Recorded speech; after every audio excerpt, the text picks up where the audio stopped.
Hello, my favorite stars, and welcome back to Fun-Filled Figures. All right, get comfortable because today we are going to dive into the amazing world of fractions. It's going to be a lot of fun. Okay, to get our brains warmed up, let's kick things off with a little joke. Ready?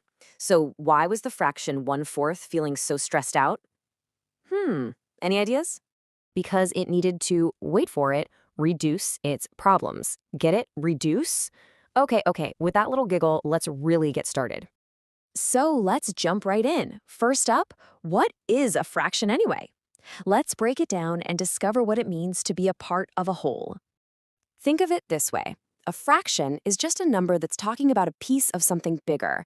It's how we talk about sharing fairly, measuring things when we're baking, or, dividing anything up so everyone gets an equal piece.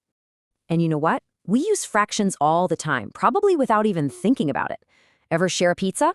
Yep, you're using fractions. Cut a sandwich down the middle? That's a fraction too. See? They really are everywhere.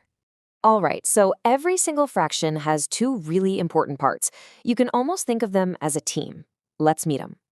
First, you've got the top number. That's called the numerator. It tells us how many parts we're talking about. Then there's the bottom number, the denominator. That tells us how many equal parts the whole thing was cut into. So for 3/4, 3 is our numerator and 4 is our denominator. Let's say those big words together. Ready? Numerator, denominator. Awesome! Okay, talking about numbers is great, but you know what's even better? Seeing them. It makes everything just click. So let's look at some shapes. Just look at this circle. Imagine it's a yummy pizza cut into 4 perfectly equal slices. If we have that one colored-in slice, that's 1 out of 4 total slices. So we have the fraction 1/4. Now, what if we had 3 of those colored-in slices? What would that be? You got it, 3/4. All right, quick game. Look around the room you're in right now. Can you find something that's a circle? Go ahead and point to it. Could be a plate, a clock, anything. Awesome job. Okay, now let's switch gears to a square. If we split this square into 2 parts that are exactly the same size, and we shade in one of them, we have 1/2. Now, the super important thing to remember here is that the parts have to be equal. That's the #1 rule with fractions.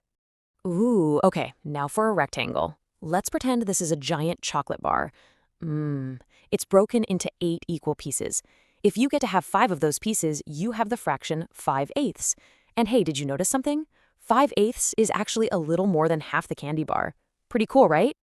So now that you've got the basics down, it's time to meet the whole fraction family. Yep, there are different types, and each one is a little different. First up, you have your proper fractions. These are the ones you see most often, where the top number is smaller than the bottom, like 1/2.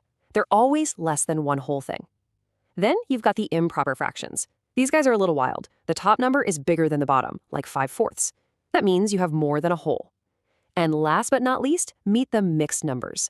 They're a mix of a whole number and a proper fraction, like 1/2. You guys are doing amazing. Seriously. So I think you're ready for some pro tips and a fun little challenge. This is how we start thinking like real mathematicians. All right, put your thinking caps on. Take a good look at these 3 fractions. Which one of them equals one whole thing? Is it 2/3, 4/4, or 6/8? Yes, you got it. It's 4/4. Amazing job. See, whenever the top number and the bottom number are the same, it means you have all the pieces. You have the whole thing. Okay, let me give you a super important pro tip. This is something that tricks a lot of people, so listen closely. Sometimes it seems like a bigger number on the bottom should mean a bigger fraction, right? But it's actually the opposite. Think about a pizza. If you share it with one friend, you get 1/2, a huge slice. But if you share that same pizza with 7 friends, you each get 1/8, a much smaller slice. So always remember, the bigger the denominator, the smaller the piece.